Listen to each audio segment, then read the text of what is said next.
name is Danny Padilla. I'm a remodeling contractor and a property manager, and I had a house in Barnsdall, Oklahoma, and I had to go check on it today because less than 24 hours ago, an EF4 tornado touched down and went through the west side of the town, destroying everything in its path.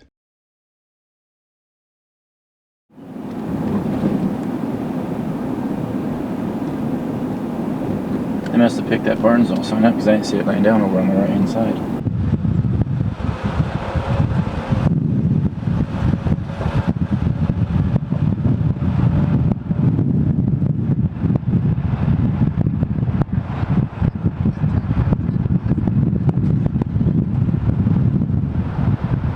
So it was like a half a mile wide, I'm thinking.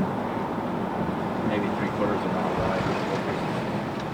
This is where the house, I was here.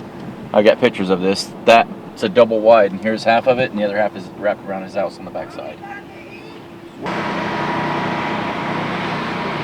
Again, this is the first street. You can probably get past it when there's a car. These people, look at that trailer up against the house right there.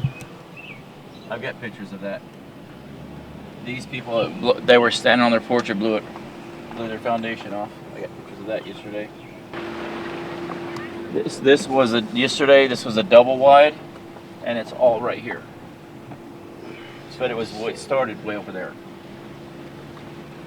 I think it was. They were doing like 5 houses out there. They were out there at the time. We didn't know that they were there, and Danny went. I want to try to put in perspective of what you're witnessing. So the best way that I can explain it, I mean, there are people who have been through tornadoes before, which I have not. There are parts of houses that are just barely standing and 3/4 of the house is gone.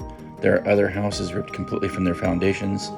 There are some houses completely gone, and there are some that are on top of their neighbors.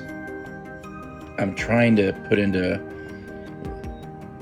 explain to you what I witnessed. So imagine if you were to take and build a town out of toothpicks, like on your kitchen table or something like that as an arts and craft.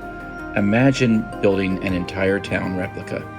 Let's say you get it completely built, and then you take half of it, and then you just stomp on it.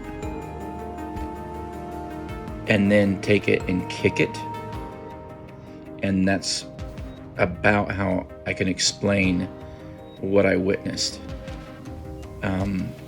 I seen a tree with a front door wrapped around it.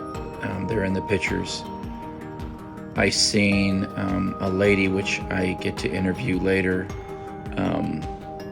whose father-in-law's house was completely gone.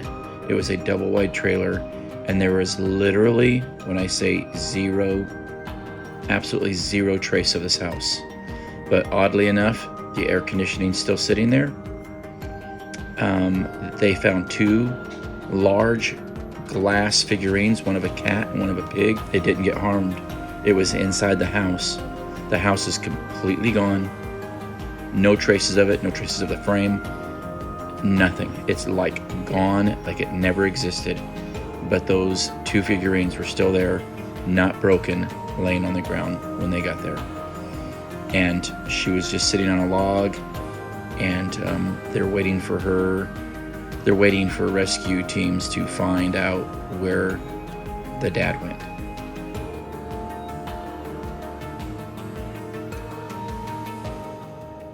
Which was heartbreaking. I had a lump in my throat, and I had to leave. I just couldn't stay any longer. It was just heart-wrenching. I felt guilty just being there. I wanted to help. I did help a little bit, but I had to go. I couldn't imagine sitting on a stump waiting to find out where my dad is or where my loved one is. And that's what this lady had to do today.